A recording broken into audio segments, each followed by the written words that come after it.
The largest gold smuggling case in recent decades, involving 100 kilograms of the precious yellow metal, has highlighted the nexus enjoyed by gold smugglers with the officials at the customs of Kathmandu's Tribhuvan International Airport.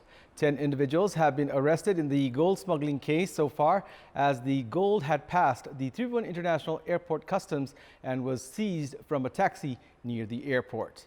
Good morning, I'm Abhyuday Shrestha, and these are the headlines of the hour. 10 individuals, including one Chinese and one Indian national, arrested in the latest gold smuggling scam. Custom agent and an official suspended. Questions raised over TIA security. One person killed from a rhino attack in Chitwan. 2 people arrested by police in Kailali's Ataria for possession of leopard skin. The Iraqi government orders the Swedish ambassador in Baghdad to leave as a diplomatic dispute over the recent burning of a Quran in Stockholm intensifies. And FIFA Women's World Cup match between Nigeria and Canada ends in a goalless stalemate. The Philippines taking on Switzerland currently, and Spain up against Costa Rica later today.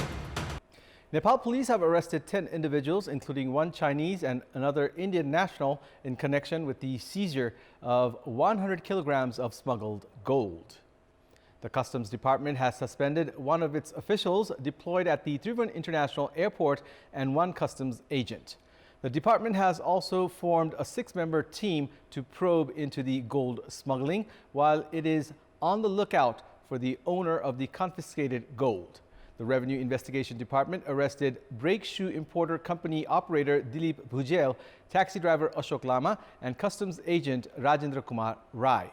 The police have also nabbed Harkaraz Rai, Rajkumar Bhujel, and Indian national Thukming Chiring. Likewise, a Chinese national, Dekyu Yan Lin, has also been arrested. A 10-day police custody has also been sought against the arrestees, as police have started investigation into the case. The Customs Department of the Tribhuvan International Airport has formed a 6-member committee under the coordination of Director Man Bahadur Podel to investigate the gold smuggling scam. The committee has been given a deadline of 5 days to submit the report.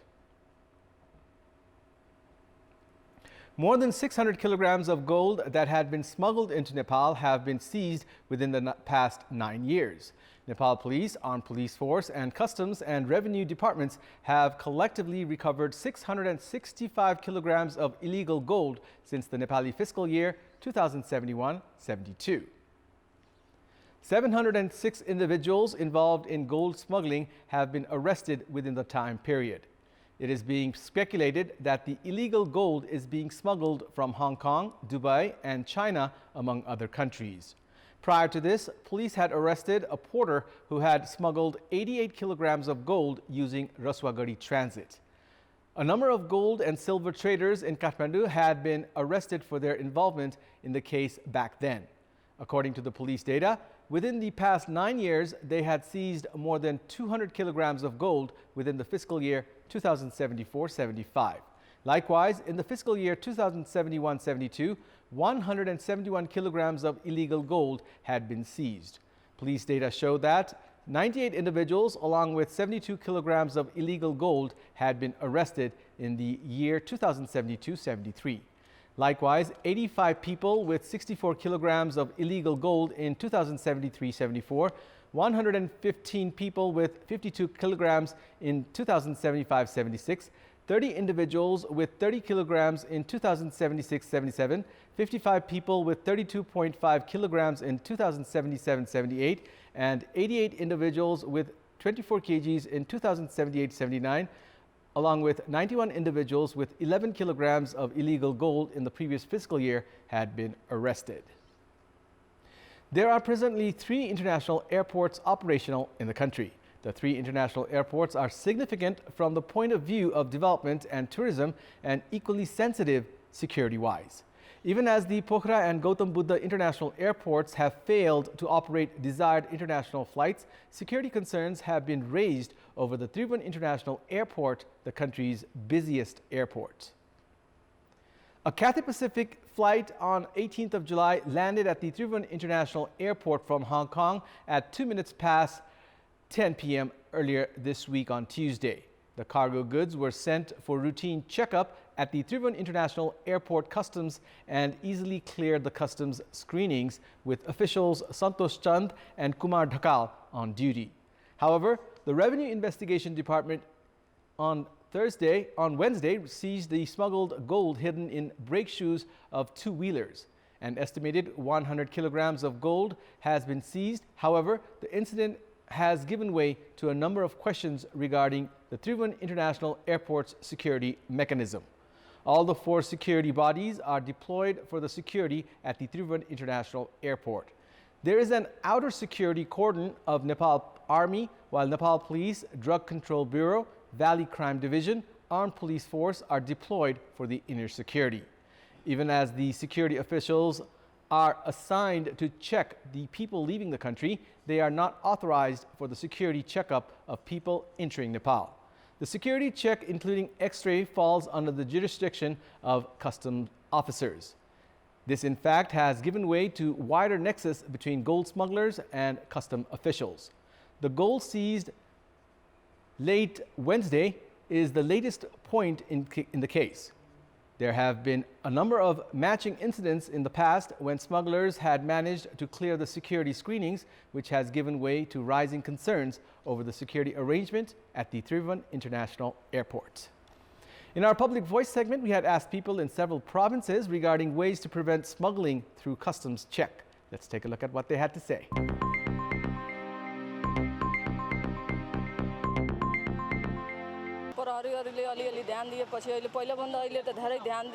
प्रशासनहरुको सेटिङमा यो बिरुवा नाकामा धेरै तस्करहरु आफ्नो setting गराएर monthly दिएर तस्कर गरिरहेका छन्। हामीमा एकता र अनि स्वतन्त्र हुँदाखेरि तस्करी आफै नियन्त्रण हुँदै जान्छ। थोरै फरक हुनुपर्छ। इन्डियामा 200 छ भने 220-25 मा नेपालमा आयो भने नेपालीहरु फेरि इन्डिया जाँदैन, तस्कर हुँदैन। भन्सार कडाई गरेर भन्सारमा सीसी क्यामेराहरु जडान सहित एउटा सुरक्षित व्यवस्थित गर्न पर्छ। सुरक्षाको कमजोरीले गर्दाखेरि हो। भन्सारमा यो अहिले 100 रुपैयाँ भन्दा बढीको सामान लैजान पाइन्न भन्ने चलिरहेछ। त्यो चाहिँ निरन्तरता हुन पर्यो। नाकामा अलिकति कडाई गर्नु पर्यो। भन्सारको मूल्याङ्कन चाहिँ संशोधन गरिदिए भने तस्करी हुँदैन। रुल्स एन्ड रेगुलेसन नेपालको थाहै छ हजुरलाई हैन, चारैतिर ढिलै छ। त्यसमा चाहिँ अलिकति हामी स्ट्रिक्टली नै जानुपर्छ। सेक्युरिटी अलि टाइट गर्ने भने भन्सार नियन्त्रण कमसेकम हुन्छ। सुरक्षामा अलिकति बढी ध्यान दिनु पर्यो। भन्सार नाकामा कडाइका साथ चाहिँ सुरक्षा राख्नु पर्यो। माथिबाट निर्देशन हुन पर्यो, प्रशासन चनाखो हुन पर्यो।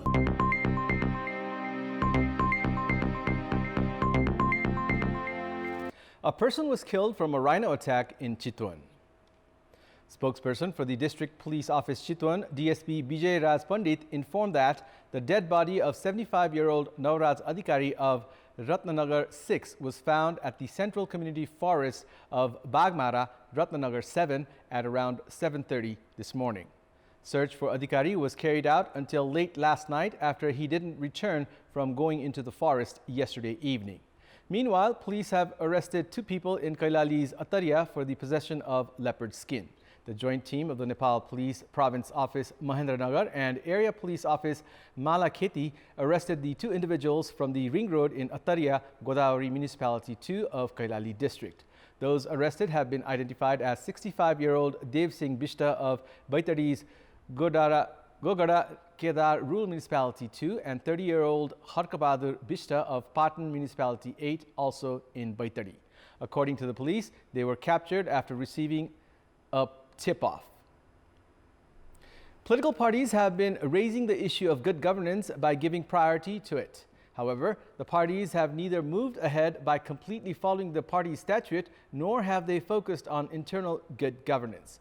For these reasons, the traditional political parties received a blow during the last elections. Nepali Congress leader and former Home Minister Balkrishna Khand is in judicial custody for his alleged involvement in the fake Bhutanese refugee scam.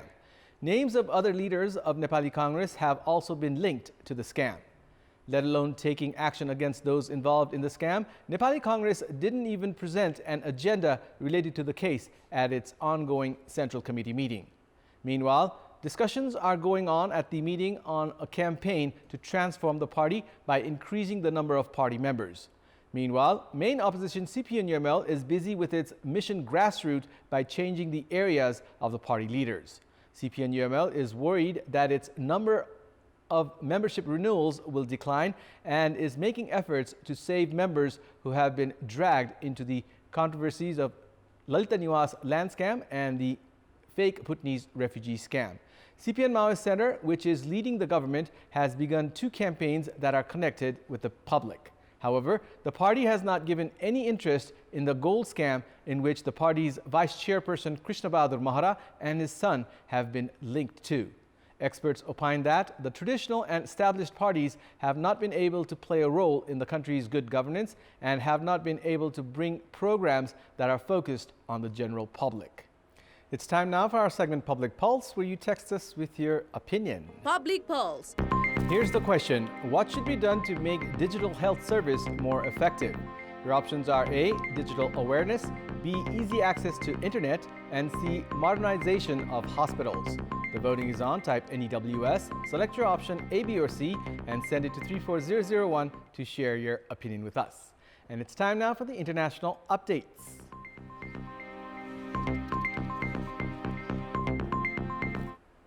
The Iraqi government has ordered the Swedish ambassador in Baghdad to leave as a diplomatic dispute over the recent burning of a Quran in Stockholm intensifies. Baghdad has also recalled its chargé d'affaires in Sweden and suspended business with Swedish companies. Protesters in the Iraqi capital stormed the Swedish embassy for a second time yesterday and torched its compound. Sweden's foreign minister described the protests as completely unacceptable. Hundreds of people breached the embassy after they heard that an Iraqi Christian refugee had been given permission by Swedish police to burn a Quran in Stockholm for a second time. In the event, Salwan Momika stamped on the book outside the Iraqi embassy but did not set fire to it. Last month, he set a copy alight outside Stockholm's main mosque. Muslims consider the Quran to be the word of God and view any intentional damage or show of disrespect towards it as deeply offensive. But the Stockholm protests were allowed to go ahead after the courts overturned a police ban because of the legal right to freedom of assembly. Countries including Iran, Turkey, Qatar, and Saudi Arabia have all condemned allowing the protests to go ahead. The US, UK, and EU also condemned the attack on the embassy. The Quran row has drawn the attention of many Muslim-majority countries and the Pope, who condemned Momika's actions. It has also brought to focus tensions around Sweden's freedom of speech laws. Swedish police had initially rejected applications by Momika to burn the Quran, but were overruled by the courts. The White House has confirmed that Ukraine is using U.S. cluster bombs against Russian forces in the country.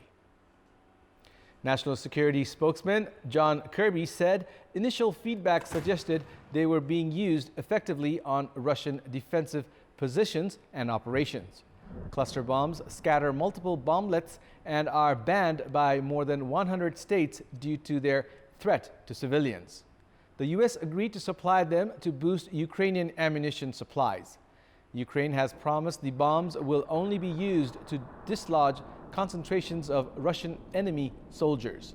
The U.S. decided to send cluster bombs after Ukraine warned that it was running out of ammunition during its summer counteroffensive, which has been slower and more costly than many had hoped. U.S. President Joe Biden called the decision very difficult, while its allies, the UK, Canada, New Zealand, and Spain, opposed their use. The vast majority sent our artillery shells with a lower than 2.35% dud rate, a reference to the percentage of bomblets which do not explode immediately and can remain a threat for years. The weapons are effective when used against troops in trenches and fortified positions, as they render large areas too dangerous to move around in until cleared. That's all for the moment. Thank you for watching. Have a good day.